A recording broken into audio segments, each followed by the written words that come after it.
Bienvenido a La Salud en tus manos, un programa que hacemos aquí en Popular Televisión y que también emiten nuestros amigos del grupo Cadena Media.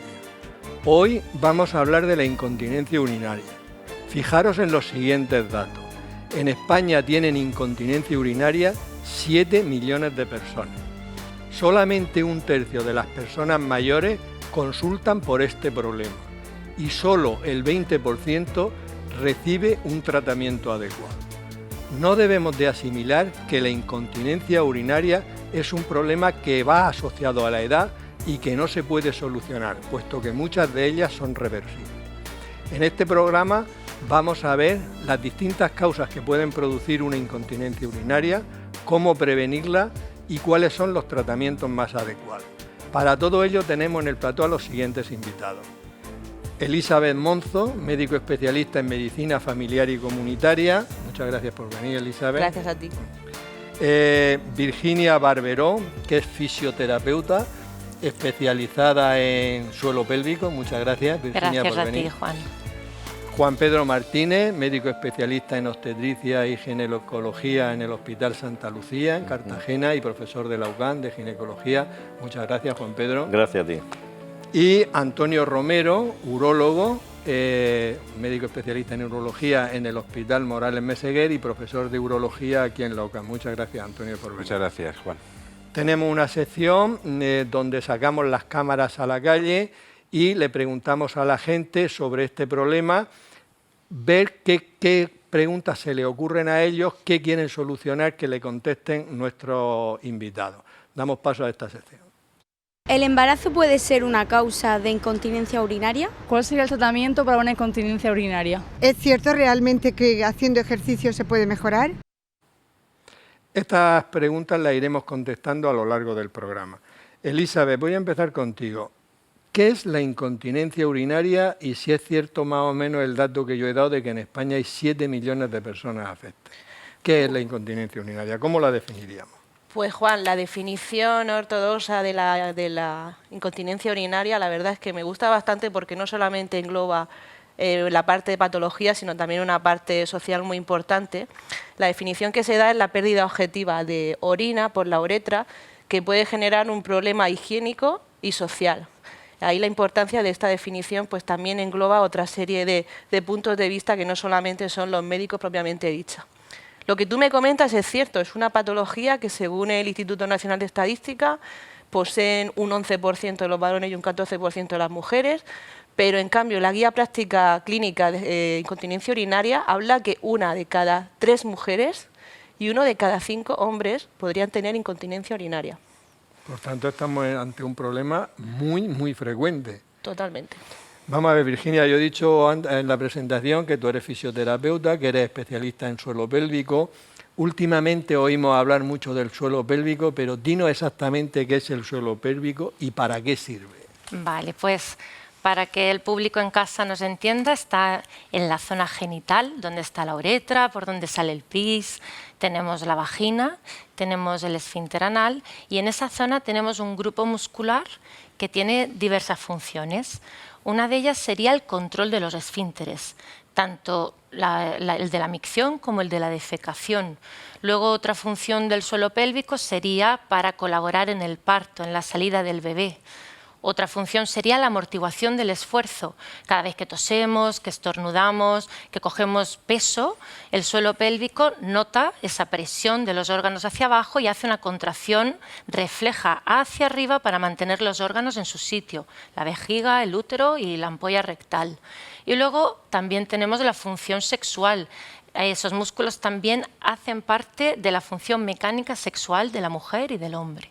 Muy bien, o sea que es un conjunto de músculos que están en la zona que tú has descrito también. Sí, eso es. Un conjunto de músculos. El suelo pélvico son un grupo de músculos. Un grupo de músculos en esa zona. Muy bien. Juan Pedro, ¿qué tipo de incontinencia urinaria hay?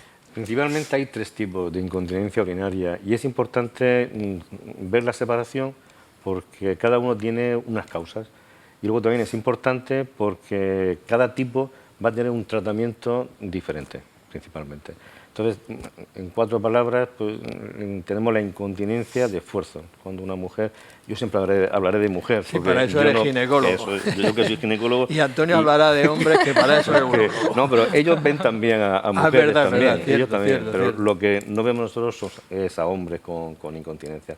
Bueno, pero es verdad que hay una mujer que cuando tose, cuando se ríe, cuando coge un esfuerzo, hay veces que ante esfuerzos mínimos también, ponerse de pie, pues tiene una pérdida de orina. Cuando aumenta la presión intraabdominal, pues hay una pérdida que puede ser pequeña, puede ser intermitente, ocasional, diaria. Esta sería la incontinencia de esfuerzo. Luego tenemos una incontinencia, digamos, de urgencia. Una mujer que de repente tiene la necesidad imperiosa de orinar y tiene que levantarse y ir al aseo porque necesita ir a orinar. Hay veces que llega y hay veces que se le escapa. Entonces esta sería la incontinencia de urgencia, que también se asocia muchas veces a que aumenta la frecuencia de las veces que tiene que ir al aseo. Y después, por último, tenemos una incontinencia mixta, que tiene características de la incontinencia de esfuerzo y características de la incontinencia de reposo. Estos son los tres grupos principales. Luego profundizaremos en cada uno de ellos. Y Antonio, ¿cómo afecta la calidad de vida la incontinencia urinaria? Pues habría que ponerse en la carne de estos pacientes para realmente tener una visión muy objetiva de cuál es el problema. Es un problema muy serio. Afecta a todos los ámbitos de su relación interpersonal, laboral, social. Son personas que les da vergüenza el problema que tienen, cuando no debería ser así, ni muchísimo menos. A la hora de tener su actividad social, de salir con unos amigos o salir a cenar o a bailar. Muchos pacientes que me dicen, mire usted, es que yo, para mí mi hobby es salir los fines de semana a bailar con mi esposo o mi esposa, ¿no? Y no puedo. Bueno, incluso depresiones que han venido en pacientes por este tema de su incontinencia, que le supone pues un problema muy serio. Ahí donde debemos estar nosotros, pues para, primero, aclarar que no es ninguna vergüenza, faltaba más. Segundo, que hay medios para poder solucionar este problema y que lo que tienen que hacer es consultar con los especialistas, que para eso estamos. Sí, yo creo que este programa va a tener mucha audiencia por la frecuencia y sobre todo porque sacamos a la calle un problema que tiene la gente de la calle y que generalmente se oculta. Exacto, eso es. Sí, sí. Tenemos una sección que se llama Palabras de Médicos. Nuestro profesor de latín y griego, Juan Carlos Ferre, nos va a decir de dónde viene la palabra incontinencia. Muy buenas, vamos a hablar de la incontinencia urinaria. Incontinencia está formada por el prefijo in, que indica negación, con, que quiere decir completo, más el verbo latino tenere, retener o dominar. Sería algo así como que no se puede dominar por completo. El adjetivo urinaria viene del griego uron, que significa meado, vamos, el pipí de toda la vida. De este término griego, uron, tenemos todo lo relativo a la orina, uretra, urología, incluso uromancia. Mancia es adivinación en griego. Así que imagínense qué sustancia utilizaban los que se dedicaban a esta práctica. En resumen, incontinencia urinaria vendría a ser la imposibilidad de dominar o retener el pipí. Palabras de médicos. Elizabeth, hemos dicho al principio que muchas personas mayores tienen incontinencia y piensan que eso es una cosa normal con la edad. Tenemos que asimilar que es, digamos, que la incontinencia urinaria se da porque una persona va envejeciendo o no debemos considerar que es un proceso normal del envejecimiento. Vamos a ver, es cierto que durante el envejecimiento se produce una pérdida de masa muscular y de fuerza muscular, pero eso no quiere decir que la incontinencia sea un proceso natural del envejecimiento, pues hay mecanismos, hay ejercicios y hay diversos métodos con los cuales eso se puede prevenir. Con lo cual el mensaje a transmitir es que ninguna persona piense que la incontinencia es algo normal que no debe de ser consultado. Vale. Virginia, ¿cuáles son los problemas que se pueden presentar en el suelo pélvico y si estos problemas solo o mucho más frecuentemente se presentan en las mujeres? A ver, además de la incontinencia urinaria, que es el programa que estamos haciendo, ¿no?, y de lo que vamos a hablar, se encuentra también la incontinencia fecal, que es muy común también. También hay el estreñimiento problemas de estreñimiento, muchos de ellos son por problemática del suelo pélvico. También tenemos disfunciones vesicales, tanto en cuanto a un mal vaciado vesical por problemas de disinergia del esfínter, que no funcione bien el esfínter y no se relaje bien, con lo cual no hay un buen vaciado vesical. Podemos encontrar también problemas de prolapsos que tienen su causa inicial en un mal funcionamiento de ese suelo pélvico. No hace esa amortiguación de la que hablaba antes. Esos músculos no sujetan bien ante una tos o un estornudo a esa vejiga y a ese útero. Entonces van descendiendo poco a poco. También podemos encontrar dolor en general, dolor trascoital, podemos encontrar dolor al estar sentados sin causa aparente y todo eso está enfocado en ese grupo muscular. ¿Pero es mucho más frecuente en mujeres o igual que en hombres? Lo que pasa es que en las mujeres quizás llama más por los embarazos y todo esto. Sí, y luego la estructura femenina, la pelvis, lo que es la estructura ósea, es más amplia y luego la musculatura tiene la zona vaginal, que quieras o no, pues nosotras tenemos esa zona que es una zona que nos produce una cierta debilidad, por decirlo así, cuando tosemos o estornudamos, ¿no? Lo que es la estructura pélvica masculina es más cerrada, con lo cual se preserva mucho mejor, los esfuerzos están mucho más amortiguados. Sí que se presenta en hombres, por supuesto, pero las mujeres son la población que más consulta y quizá la que más haya. Juan Pedro, imaginemos que una mujer tiene incontinencia urinaria. ¿A qué especialista debería de consultar?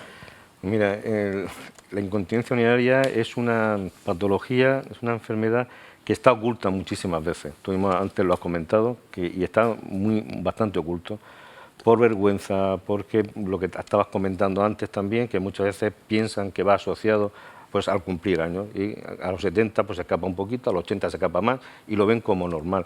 Otra vez también se asocia a los embarazos, a los partos, y lo ven como normal, pues es lo que tiene que pagar el peaje pues, por tener 5 hijos, 3 hijos, 2 hijos o 4. Y muchas veces, muchísimas veces la mujer no lo dice, no dice nada. Entonces, yo creo que sí es importante en el centro de salud, que es donde más contacto tiene la paciente, porque con los especialistas pues cuesta mucho más llegar, pero en el centro de salud, que van por motivos diferentes, el médico de familia, la matrona, la enfermera, pues son los primeros que tienen que sacar el tema. Hablarle, hay pérdidas de orina, igual que le puedes preguntar otra cosa, pues esa pregunta hay que hacerla, porque muchísimas veces la incontinencia hay que sacarla, hay que preguntarle a la mujer y sacársela. Es verdad que luego pues el médico de familia, el ginecólogo general, el urólogo general, pues con la anamnesis puede hacer ya el diagnóstico, puede iniciar el tratamiento inicial, lo puede orientar. Y es verdad que ahora mismo, últimamente, pues hay ginecólogos especialistas en el suelo pélvico, hay urólogos también especialistas en suelo pélvico, y ahora hay unidades multidisciplinar del suelo pélvico, donde van a estar pues rehabilitadores, ginecólogos, urólogos, enfermeras, y para dar, pues digamos, un tratamiento integral a este problema, porque muchas veces también va acompañado de prolapsos uterinos. Eso es un tema algunas veces complejo. Antonio, y imaginemos que va a ti un varón porque tiene problema de incontinencia. ¿Cuáles son las causas más frecuentes de la incontinencia urinaria desde el punto de vista urológico, varón y mujer? Pues, a ver, yo primero quería comentar una cosa, y es que es importante el tema de la incontinencia urinaria, no solo por el signo en sí, que es la pérdida de orina, sino porque muchas veces subyace detrás o hay detrás otra patología que sí que es importante desde el punto de vista de la salud, en el sentido de, por ejemplo, enfermedades neurológicas. Hay muchas enfermedades neurológicas que están detrás de un síntoma tan normal, entre comillas, como puede ser una incontinencia urinaria, una esclerosis múltiple, cualquier problema de tipo neurológico. Por supuesto, infecciones en la orina. Hay pacientes que tienen infección en la orina y tienen su incontinencia urinaria como uno de los síntomas, aparte de la dificultad miccional o el ir al váter muchas veces, etcétera, etcétera. Nosotros, en concreto en la pregunta que me acabas de hacer, las causas en el hombre, que nosotros vemos también mujeres, evidentemente, pero en el hombre, digamos, como más especialidad por el tema de la patología prostática, fundamentalmente son las incontinencias que se producen por factores neurológicos y por factores postquirúrgicos. Concretamente hablo de la prostatectomía radical en el cáncer de próstata, en la que pues, hay una incontinencia urinaria que ronda, pues, según las series que uno pueda leer, pues entre un 10, un 20, un 30, hasta un 30%. ¿Pero luego se les puede quitar o no?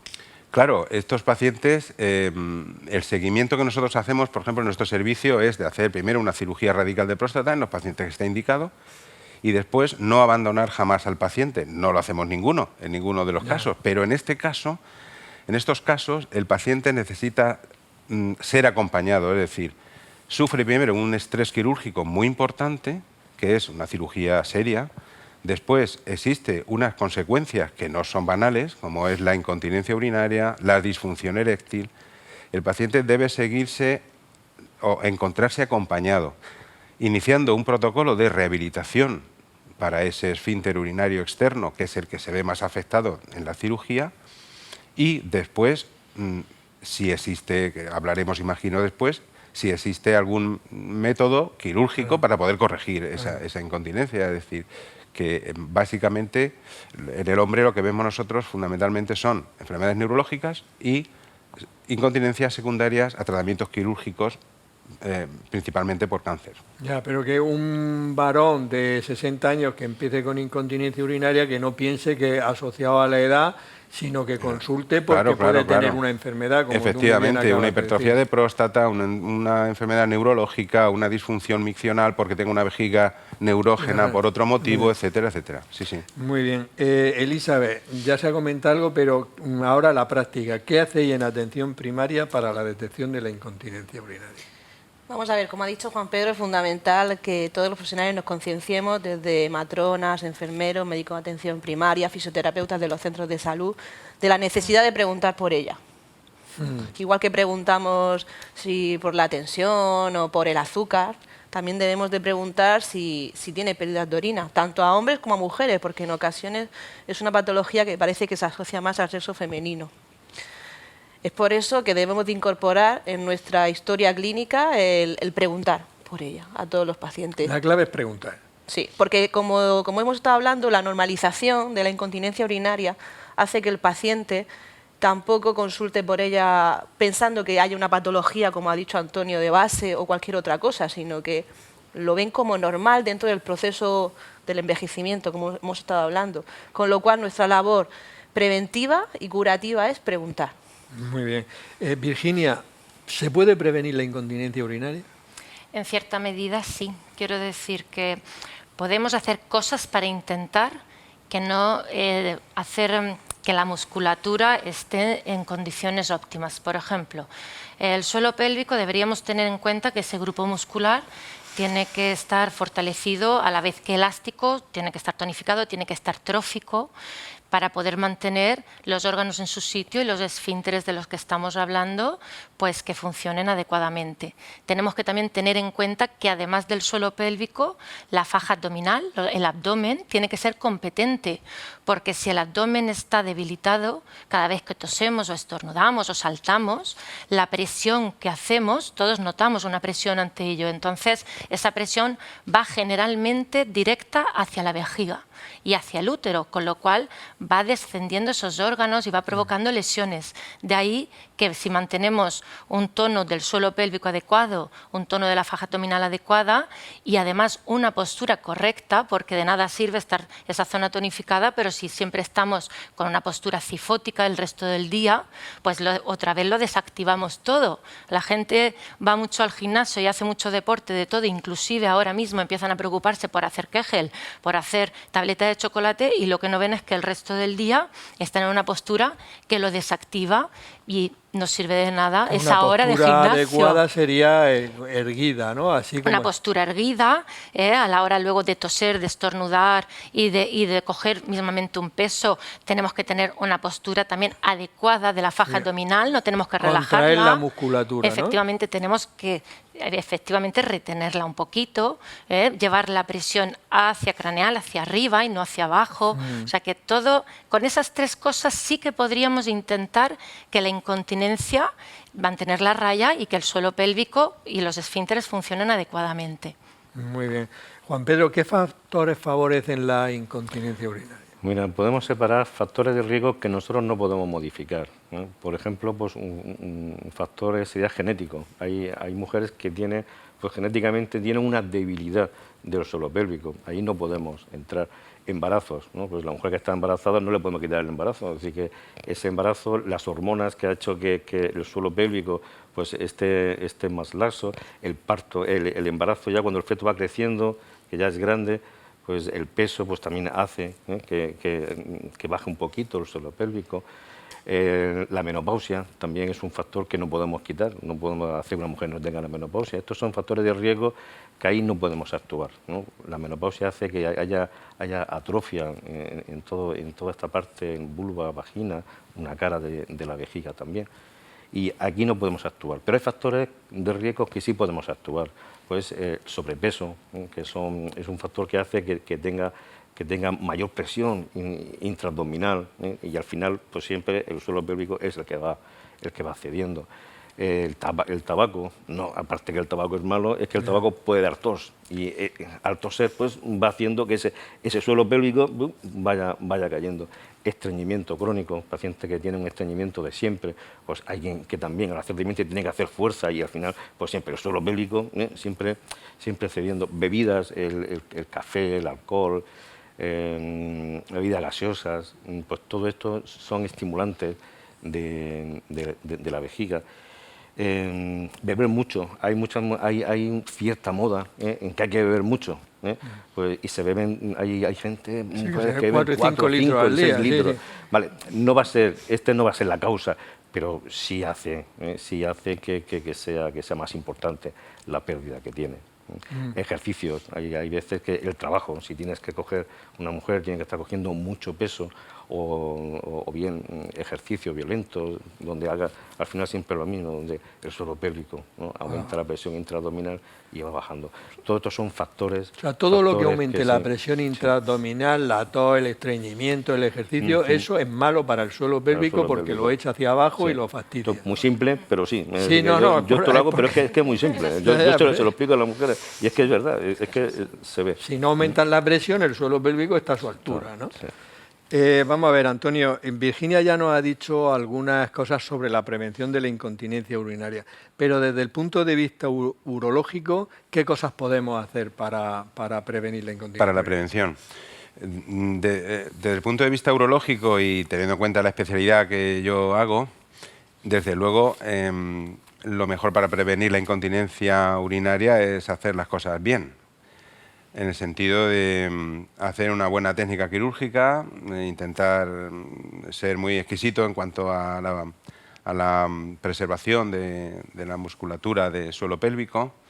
Bueno, pues eso es para nosotros lo más importante en la prevención de la incontinencia. Ten en cuenta que nosotros básicamente nuestro modo de actuación es la cirugía y ahí sí que tenemos que ser muy exquisitos.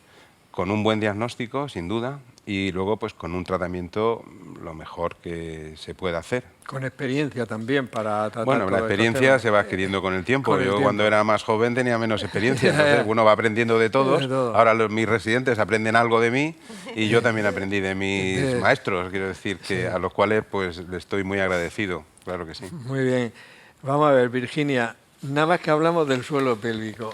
Pero sería conveniente, yo qué sé, que una persona fuera, por ejemplo, a tu consulta y dijera, ¿tú le puedes saber cómo tiene el suelo pélvico? ¿Hay alguna exploración para saber si tiene un buen suelo pélvico o tiene tendencia a echarlo hacia abajo y a tener problemas? Sí, ahora mismo hay técnicas tanto manuales, con un test manual de contracción. Hay una escala, la escala de Oxford, que es todos yo creo que nos guiamos sobre ella. Y luego también ahora mismo hay aparatología que te puede medir en gramos centímetro cuadrado la presión que hace, y también hay una escala numérica donde sabemos si el suelo pélvico tiene una función correcta o no. Pero más allá de eso, tenemos que ver que el suelo pélvico tiene dos lados. Entonces, lo que vamos buscando realmente es que sea simétrico, que tenga un buen recorrido, que tenga una buena elasticidad. Vamos buscando más allá de la fuerza, que tenga reflejos, porque lo que estábamos hablando de la presión intraabdominal, eso se previene no porque vayamos por la calle apretando nuestro suelo pélvico, sino porque nuestros reflejos, cuando tropezamos, igual que nos enderezamos rápidamente para no caernos por reflejos, también el suelo pélvico ante esa presión se endereza rápidamente para sujetar la estructura. Entonces, ahora mismo lo que hay que medir son los reflejos, que eso ecográficamente también se puede hacer, lo hacemos todos los que nos dedicamos a esto, con una simple ecografía transperineal, le pides a la paciente que tosa y ves si ese elevador del ano hace un gesto rápido de mantener la estructura en su sitio. Entonces, sí que tenemos ahora mismo muchas posibilidades para ver si ese suelo pélvico está bien o no. O sea que se puede diagnosticar, igual que diagnosticamos, yo qué sé, una diabetes con un análisis, pues vosotros podéis diagnosticar cómo está ese suelo pélvico con una serie de exploraciones. Sí, efectivamente. Y a partir de ahí ya se pueden tomar medidas para evitar los problemas. Claro, eso efectivamente. Va un poquito más allá, pero efectivamente. A nivel fisioterápico, podemos también decir cómo está ese suelo pélvico. Muy bien. Juan Pedro, ¿cómo sería el tratamiento conservador de una incontinencia urinaria? Pues mira, el tratamiento conservador es el que, por ejemplo, cuando tenemos una incontinencia de esfuerzo, pues lo principal es la cirugía. En la de urgencia, el farmacológico. El tratamiento conservador es cuando no damos ni fármacos ni hacemos cirugía. Hacemos una medida higiénica de modificación de conducta, como estabas comentando, pues lo que antes he comentado, pues lo de las bebidas, el alcohol, el café, el perder peso, el hacer ejercicio, pues andar, nadar, hacer ejercicio donde no aumente la presión intraabdominal, todo esto que antes he comentado. Y después está el ejercicio del suelo pélvico, que aquí Virginia podía hablar pues horas y horas porque ella es la experta en todo esto, que puede ser diferente. Esos ejercicios que hace que esté mucho más fuerte todo el suelo pélvico, y hay diferentes de dispositivos, de conos, esferas vaginales, contracciones mediante biofeedback, contracciones mediante electroestimulación, ejercicios simplemente, como estaba comentando, ¿no? Es un mundo esto, por lo que veo es un mundo, sí. ¿No? Es un mundo que la gente no sabe, la mayoría de las personas no sabe que este mundo existe, pero que existe un mundo... Y lo que quería decir es que este tratamiento conservador va a valer para todo tipo, va a mejorar, va a ayudar. No va a ser la solución de todos los tipos de incontinencia, pero va a ayudar todos. Uno ayudará más que otro y se puede emplear en todos los tipos de incontinencia. Antonio, a veces oímos el término vejiga hiperactiva. ¿Qué quiere decir eso? ¿Qué es una vejiga hiperactiva? Pues yo creo que primero me gustaría comentar cómo funciona el aparato urinario inferior. Es decir, es muy sencillo. La vejiga es un órgano que acumula orina y que luego hay un mecanismo para ser eliminada a través de la uretra. Este complejo de que la vejiga se llena y luego se vacía es algo muy simple, pero neurológicamente es impresionantemente complejo. Entonces, ¿qué es lo que pasa con la vejiga hiperactiva? La vejiga hiperactiva es una disfunción, una mala función de la vejiga, que habitualmente es de causa desconocida, pero antes hemos tenido que descartar otras patologías. Es decir, cuando hablamos de vejiga hiperactiva es porque hemos descartado infección urinaria, litiasis, cálculos vesicales, cistitis, cualquier patología de la vejiga. Entonces es cuando ya hablamos de vejiga hiperactiva, es decir, vejiga hiperactiva es de causa desconocida. Y el síntoma fundamental, como ya se ha comentado antes, de la vejiga hiperactiva es la urgencia miccional. Son pacientes que no les da tiempo ir al cuarto de baño. Es una sensación urgente de ir al váter que no pueden inhibir, no pueden solucionar y que a veces conlleva una pérdida de orina. Son pacientes que cuando van paseando por la ciudad saben perfectamente dónde están todos los cuartos de baño donde ellos pueden pararse a orinar. ¿Por qué? Porque es una situación muy incómoda. Es lo que en Murcia llamamos apretón, para ir a orinar, pues tienen que buscar un cuarto de baño rápido, porque si no, pues tienen incontinencia. Y eso es porque se contrae la vejiga Claro, bruscamente. es una contracción involuntaria de la vejiga que nosotros no podemos controlar. Es como cuando un parto, cuando viene una contracción en un parto a una señora, ellas no eligen cuando viene la contracción, sino que viene cuando quiere, ¿no? Y además, claro, que no va contra el ginecólogo. Entonces, claro, esa contracción no se puede inhibir. Tú no puedes decir, ahora no quiero contracción, ahora quiero estar tranquila. No. Y también estudiaréis las causas más frecuentes. Evidentemente, que la evidentemente. Cuando nosotros hablamos de vejiga hiperactiva, en urología siempre hemos descartado otras patologías que pueden dar ese síntoma que es urgencia e incontinencia. Entonces es cuando hablamos de vejiga hiperactiva. Muy bien. Vamos a ver, Elizabeth, ya hemos dicho, ya has insistido tú muy mucho, de que en atención primaria es muy importante preguntar. Pero ¿a qué edad?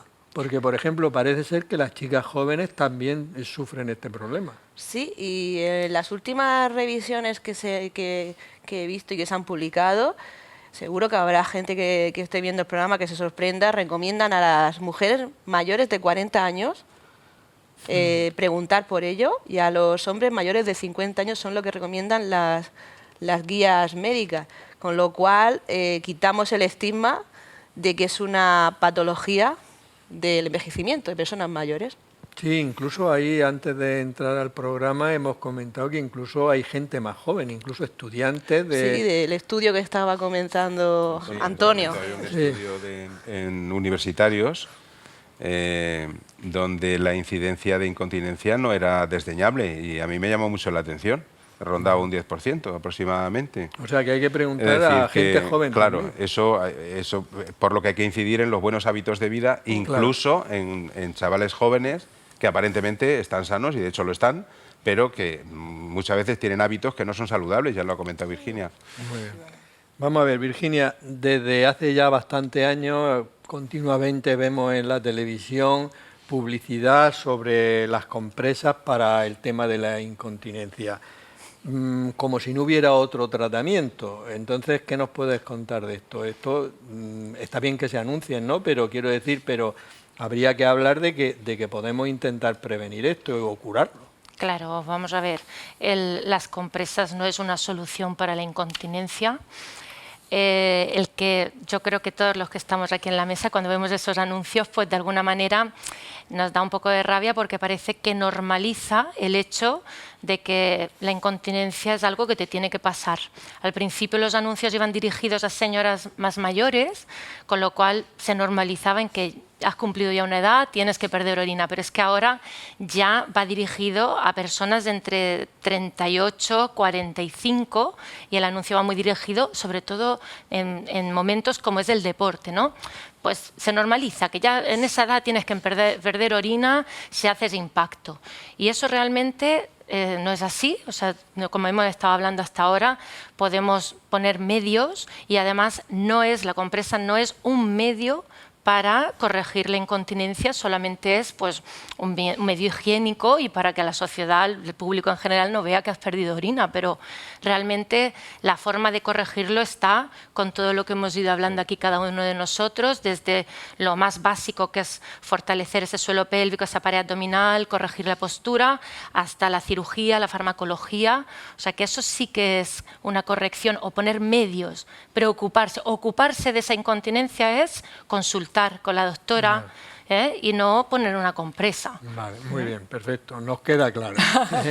Juan Pedro, ¿qué pruebas diagnósticas se deben realizar en una mujer para hacer un buen estudio de... es que antes has dicho muchísimas cosas que se podrían hacer, pero en general, ¿qué podéis hacer? Sí, importante la historia clínica es importante, preguntar, ver los factores de riesgo que he comentado, si tiene un estreñimiento, ver si ha tenido embarazo, si ha tenido parto. Todos estos factores de riesgo lo podemos ver en la historia. Pero es que luego también tendremos que hacer una exploración, porque en las mujeres hay muchas veces se asocia la incontinencia urinaria pues, a un prolapso genital, es decir, que el útero que desciende, a que la vejiga también pueda descender, en vez de estar en su sitio, pues está un poco más descendida. Habrá que hacer, como decía Antonio también, una analítica de orina, porque muchas veces son infecciones de orina lo que están ahí detrás. Habrá que hacer también un diario miccional, que esto pues, la paciente nos va diciendo el líquido que va ingiriendo y cuando tiene las pérdidas, a qué hora, más o menos qué cantidad, y podemos ver palpablemente cómo es la incontinencia. Y después, al principio hablaba yo, al principio de la tarde hablaba que ahora mismo hay unas unidades de suelo pélvico multidisciplinar y entonces hay veces que no se hace de forma sistemática en todos los pacientes, pero sí que se hace, pues como hace un momento estaban comentando, el estudio de urodinámica, que normalmente lo hacen los urólogos, ver cómo se va llenando, cuándo empieza la admisión, ecografías del suelo pélvico, donde vemos la uretra, donde vamos a ver la vejiga, donde vamos a ver los músculos, como comentaba también Virginia, y incluso se puede llegar a hacer una citoscopia, que se introduce un tubito por la uretra, ver la parte interna de la uretra y la parte interna de la vejiga. Todo esto sistemáticamente no se hace, pero es verdad que ahora mismo disponemos de un arsenal de pruebas que en algunos casos que son complejos, pues sí puede ayudar y podemos intentar ayudar y darle solución al problema que tiene la paciente.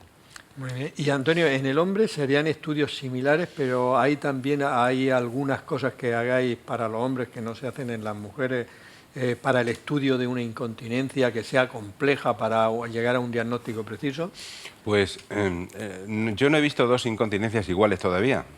Es decir, la pérdida de orina es muy frecuente, efectivamente, pero es que cada incontinencia tiene su porqué y de dónde viene y por qué viene. Y eso es fundamental a la hora de plantear un tratamiento, evidentemente.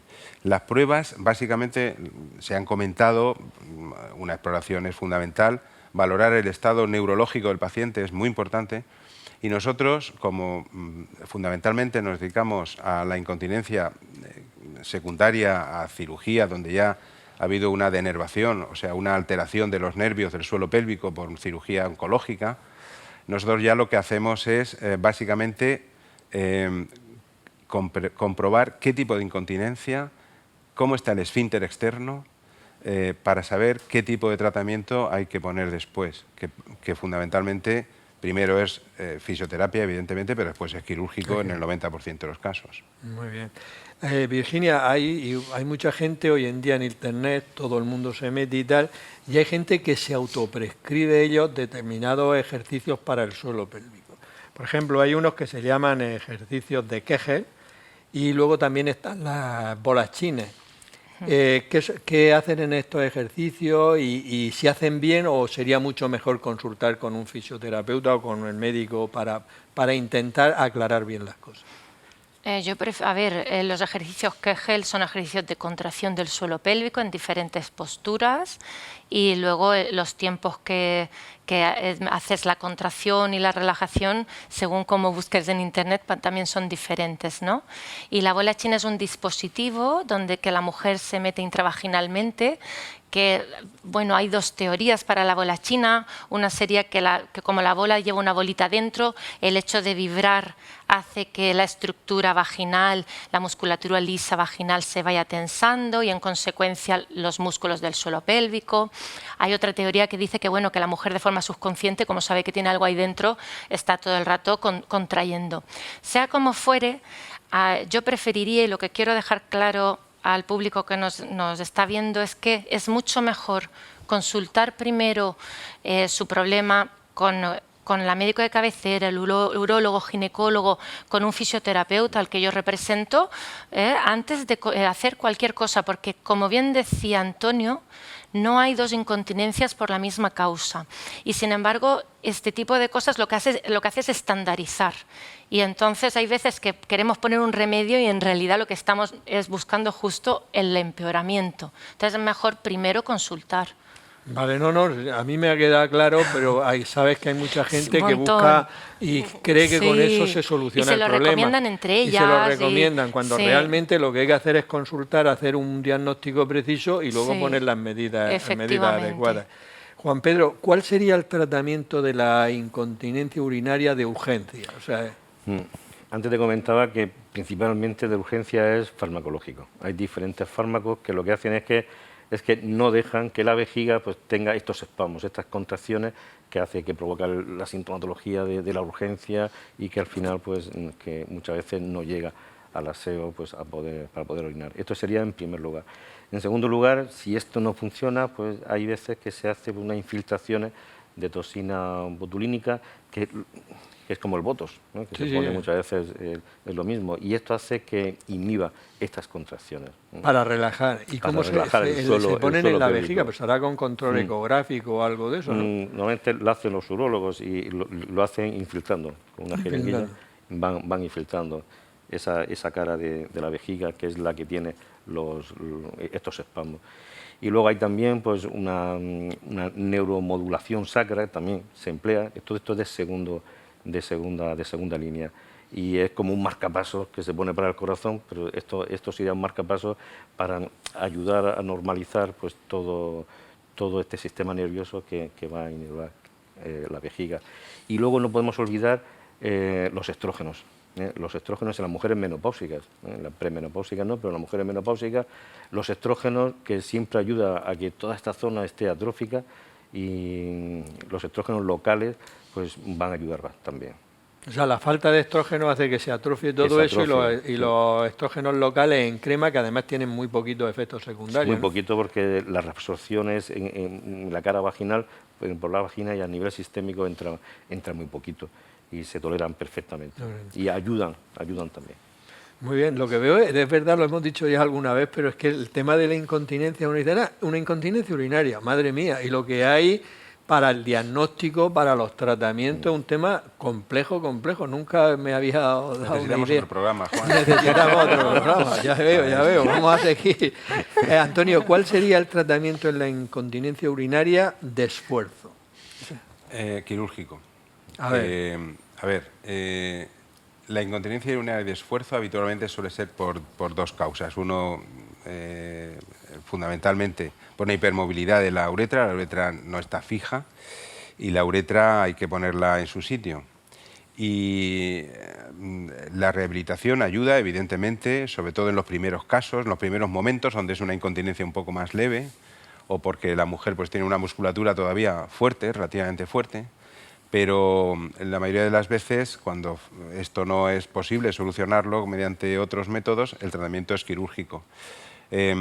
Básicamente, en el caso de la mujer, lo que se hace es poner una malla, que se hace una cinta de polipropileno, se llama así, debajo de la uretra, para dar soporte a esa uretra y evitar esa hipermovilidad, esa movilidad tan importante. Básicamente es quirúrgico. En el hombre hay otros dispositivos también, que son, bueno, pues sea muy complejo ahora y muy largo poderlo explicar, pero también hay dispositivos para reforzar ese esfínter externo que está dañado, para evitar esa incontinencia en la mayoría de los casos. ¿Y los resultados suelen ser buenos? Los resultados depende de quién los publique y depende de la experiencia del cirujano. Esa es la realidad. Nosotros tenemos una experiencia importante en nuestro centro. Y bueno, están publicados los resultados en cuanto a la incontinencia urinaria masculina mediante ciertos dispositivos que hay para ello, y ronda entre el 70 y tanto, 80% de curación. Cuando hablamos de curación hablamos de ausencia de llevar ningún tipo de absorbente. Eso es curación. Es un 75 un 80%, 75-80%, es muy alta para una cirugía de este tipo, ¿no? Sí. Pero son cirugías muy complejas, que se necesita un tiempo para poderlas realizar, experiencia, etcétera, etcétera, y eso pues bueno, pues es lo que lleva a lograr mejores resultados, ¿no? Muy bien, vamos a ver, Elizabeth, haciendo un poco las cuentas, si en España hay 7 millones de personas que tienen incontinencia urinaria, no todas estas personas pueden llegar al urólogo, al ginecólogo, pero casi todas pasan por atención primaria. ¿En qué caso hay que derivar el paciente a un especialista? Vamos a ver, una vez que hemos visto que el paciente ha confirmado la incontinencia urinaria, tenemos que plantearnos derivarlo a un especialista, bien sea ginecólogo o urólogo, en el caso de que los síntomas sean muy importantes, condicionen mucho su calidad de vida. También, como ha comentado Antonio, cuando hay infecciones urinarias de repetición, que como hemos dicho es una causa de incontinencia urinaria, cuando aparecen otra serie de síntomas, como por ejemplo sangre en la orina, cuando aparece la retención de orina, que les hace lo que llamamos el globo vesical, cuando aparece un prolapso genital, cuando aparece sospechamos también que puede haber una hipertrofia de próstata, o bien cuando el tratamiento inicial farmacológico que hemos empezado pues no ha sido satisfactorio. Con lo cual es preciso pues estudios complementarios y otra serie de... O sea, que sí que podéis algún grupo importante de pacientes, no es necesario de entrada mandarlo al especialista, porque si no sería imposible abarcarlo. Sí. Vamos a ver, Virginia, cuando hablamos de una persona y decimos fisioterapeuta, nos lo imaginamos, dolor de espalda, después de una cirugía traumatológica. Algunas personas entienden lo del suelo pélvico y entonces ya se relaciona con la incontinencia urinaria. Pero lo del suelo pélvico tiene también otra... ¿Vosotros veis otra patología del suelo pélvico que no sea la incontinencia urinaria? Sí, nosotros tratamos, por ejemplo, junto con los urólogos, las infecciones de orina de repetición cuando hay una disinergia de ese esfínter de la uretra y hacen malos vaciados vesicales. Tratamos también con los ginecólogos los pequeños prolapsos para intentar que no vayan a más. Cuando los cogemos a tiempo, nos los derivan para ir tratando ese suelo pélvico, ese abdomen, esa presión, para que no vayan a más y no tengan que llegar a la cirugía. Tratamos estreñimientos, los estreñimientos distales, los producidos por problemas de suelo pélvico, tanto aquellas personas que no notan ganas de ir al baño nunca y luego las otras que tienen ganas, pero sin embargo, porque el esfínter no hace una buena función, no consiguen expulsar bien las heces, son tratadas por fisioterapeuta de suelo pélvico. Tratamos, ¿qué más? Dolores en la zona, dispareunias, vaginismos. El tema de las prostatitis crónicas, que es un por ejemplo, campo cuando ahí, ten cuidado lo que dices.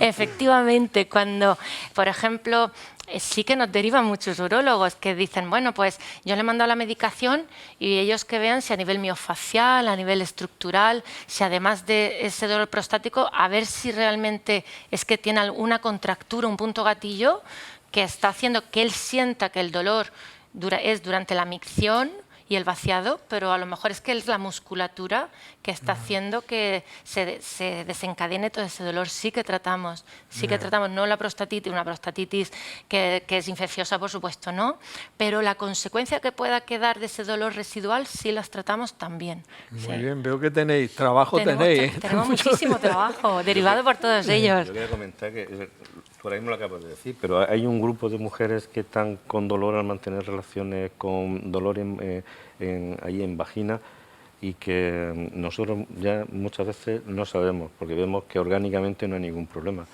Y vosotros mejoráis muchísimo a este grupo de pacientes, eso es verdad. O sea, tu experiencia, Juan Pedro, es que cuando las mandas aquí no... Yo las mando, con y mucha frecuencia. Que mejoran. Sí, mejoran, es cierto. Hay una patología que nosotros llegamos hasta donde llegamos y luego ya se lo tenemos que pasar a ellos. Bueno, yo, está feo lo que yo hace ya muchos años, cuando hacía deporte y tal, de vez en cuando te lesionas, ¿no? Y a mí se me ocurrió una frase que a partir de los 50 tienes que poner un fisio en tu vida. No, pero es de verdad. Pero es que conforme avanzo en edad, me doy cuenta de que tengo toda la razón en ese sentido. Un fisioterapeuta en la vida de una persona es necesario, ¿eh? En cuanto al suelo pélvico, es mejor que lo pongas antes y empieces a ver cómo estás. Vale. Si eres estreñido, tienes que ponerlo pronto. Vale. Y si haces deporte de impacto, también. También, bueno, pero bueno, yo era por el deporte. Vamos a ver, Juan Pedro, ¿cuál sería el tratamiento de la incontinencia urinaria de la mixta? Teóricamente, pues... La mixta es, digamos, el culmen, es lo máximo que hay en complejidad, muchísimas veces. O a veces son relativamente sencillas, pero normalmente porque mezclan síntomas de esfuerzo y síntomas de urgencia. Entonces, pues hay veces, si predominan los de esfuerzo, pues empezamos por cirugía. Si predominan los de urgencia, pues empezamos con fármaco. Siempre con el tratamiento conservador, toda la medida higiénico de conducta, de rehabilitación, todo esto también, que siempre ayuda. Y hay veces que se empieza con las dos cosas. Operamos, damos fármacos, pero es muy difícil. Hay veces que son casos difíciles, y aquí las unidades multidisciplinares donde estamos todos juntos y podemos compartir el caso y verlo, pues ayuda bastante. Vamos a ver, Elizabeth, ¿qué relación tiene la incontinencia urinaria y caída en las personas mayores? Pues la incontinencia urinaria se considera uno de los grandes síndromes geriátricos. De ahí la importancia que tenemos que darle. Pues hay que pensar que un paciente anciano que tiene incontinencia urinaria, en el momento en el cual tiene esa urgencia, se levanta rápido, tiene pérdidas de equilibrio, anda deprisa, puede tropezar y todo eso va a asociar una caída. Una caída en un paciente anciano ya es un inicio de una fragilidad y con ello puede ser inicio de una discapacidad. Con lo cual tenemos que dar la importancia que tiene a este síndrome geriátrico que es la incontinencia urinaria en la prevención de las caídas y en la mejora de la calidad de vida de estos pacientes. Muy importante, porque es verdad que una persona a partir de una determinada edad se cae y se hace una fractura, empieza un camino complicado. Y parece que esto de la incontinencia urinaria, pues sí, está relacionado, porque el levantarte, el equilibrio, todo. La urgencia de ir al váter. La urgencia de ir, el no llego, incluso el orinarse encima y que esté el suelo mojado y se pueda resbalar. Sí, sí. Que es todas esas cosas hay que tenerlas muy Sí. en cuenta. Sí. Antonio, ¿hay bulos en Internet en relación con la incontinencia urinaria? Así que sean, sobre todo para que a las personas les quede claro. Yo creo que el peor enemigo de un médico seguramente sea Internet. Es muy probable, es muy probable. Yo no estoy en contra de Internet, faltaba más. Yo creo que aporta mucha información, como medio de comunicación es fantástico, rápido. A nosotros, bueno, pues nos ayuda mucho también en cuanto a acceder a información científica en los sitios donde entramos, no en todos. Pero yo creo que para un paciente que esté buscando una solución a su problema, el peor sitio es Internet. Yo creo que hay profesionales, que aquí somos unos pocos, pero hay muchos más, evidentemente, que son a los que tienen que consultar. Yo creo que Internet tiene cosas buenas en cuanto a información, pero probablemente no es el mejor consejero a la hora de tomar una decisión de qué es lo que yo voy a hacer para solucionar mi problema. Bulos hay pues muchísimos, desde los anuncios de compresas, que ya hemos hablado, como solución de algo. Yo no sé si los dermatólogos qué pensarían si a uno de sus pacientes, porque le sale un grano oscuro, una mancha oscura, pues le comprase una tirita color carne para que para que eso no se viese, no sé, sería fantástico, ¿no? Ya estoy curado. Bueno, pues aquí estamos hablando de lo mismo, ¿no? Eso es. Muy bien, ya llevamos casi estamos terminando, me dicen, pero querías tú puntualizar algo. Uno de los bulos que circulan, y es que, porque hablas con una mujer que tiene un problema de incontinencia y siempre cuando al final le dices que la solución suya va a ser una intervención, todas tienen una prima que le ha ido mal. Entonces hay un bulo que circula y es que la solución es malísima. Es malísima y no es así. Es decir, que hay muchísimas cosas que se puede hacer por la mujer. Muy bien, me parece. Última pregunta para ti, Virginia. Aprovechando que estás aquí y que eres especialista en suelo pélvico, ¿qué es eso del dolor pélvico crónico? Toma, para ser la última. Es un programa. Eso es un programa, efectivamente. Bueno, pues, pero bueno, un poquito y un día haremos un programa. Simplificado. Se considera un dolor crónico, sea el que fuere, el que tiene más de 6 meses de evolución. Dolor pélvico crónico es en la zona del suelo pélvico y tiene diferentes causas. Puede ser desde un traumatismo, un posparto, una poscirugía, cualquier pequeña contractura a nivel muscular. Sea como fuere, el paciente, ¿qué síntomas nota? Pues picor, escozor, quemazón, mucho malestar cuando está sentado, que mejora mucho cuando está acostado. Y generalmente ese tipo de pacientes van a lo que decía Antonio, a Internet, que es el peor enemigo de una persona que tiene dolor, porque de alguna manera pone el dolor pélvico crónico en lo peor. Y entonces le entra al paciente tal pánico que a lo mejor lo que tenía solamente es alguna pequeña disfunción muscular y miofacial, pero como es dolor y es pélvico y es crónico, pues ya vamos a lo peor. Y ahí hablamos ya de neuropatía del pudendo, hablamos de cosas mucho más graves. y el paciente realmente llega a la consulta muy asustado.